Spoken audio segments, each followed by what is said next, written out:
We have to start with the war in Ukraine. It affects us all. But your position, I would say, it's not exactly as the position of the U.S. government. My position is this war could end soon, even right away, on the basis of reasonable negotiations. The American position is no, the only way this war can end is to defeat Putin.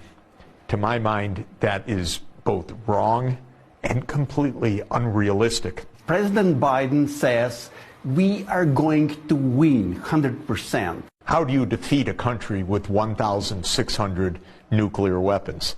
I don't think the U.S. government has thought this out at all. And I would say the same thing is true of the European Union. They talk about defeating Russia. Professor, 1/3, maybe a little less, of Ukraine territory is occupied by Russia. So insisting on negotiations right now means that Putin is winning. Well, I already gave my advice many times to the Ukrainian people and government, which is don't get caught in a proxy war between the U.S. and Russia because your country will be destroyed. And that is the tragedy. I said to the Ukrainians, look at Afghanistan. Is that what you want to look at? 15 years of occupation and continued destruction, 20 years basically from the time of the U.S. invasion. Don't do it. I told them all my life the U.S. has been, quote, helping, in quotation marks, Vietnam, Cambodia, Laos, Iraq, Syria, Libya. What kind of help? This ends up destroying the country. In the U.S., starting in 1992, the dominant group in American security policy came to believe that the U.S. is the world's only superpower. So the whole mindset in the U.S. East Coast elite is the U.S. runs the world and should run the world. Don't you think that Ukrainians, they don't have the right to choose their own future? The Ukrainians have the right to choose their own economic future, their own political future, but not their own military future. Because choosing their own military future, for example, Ukraine saying, our future is that the U.S. has military bases in Ukraine, is not a choice that Ukraine can make by itself. That's a threat to Russia. I would advise strongly the Mexican government, for example, do not make a military alliance with China.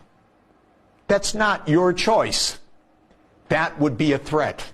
By the way, if Mexico one day said, we listened to the U.S., they said we can do anything we want, we're a free people, we choose China as our partner, I would predict that the U.S. invasion of Mexico would start within about a minute.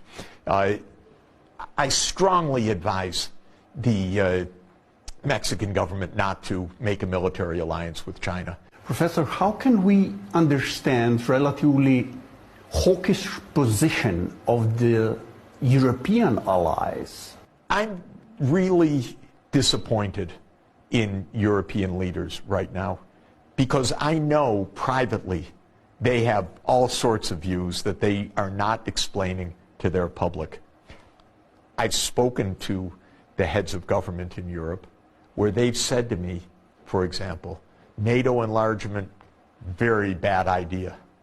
In fact, Schultz went to Russia in February 2022 and said to Putin, as long as I'm chancellor, NATO's not expanding.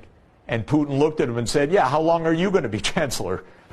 I need the United States as my counterpart, not you. And he told the truth. This is a U.S. alliance. It's not a German alliance.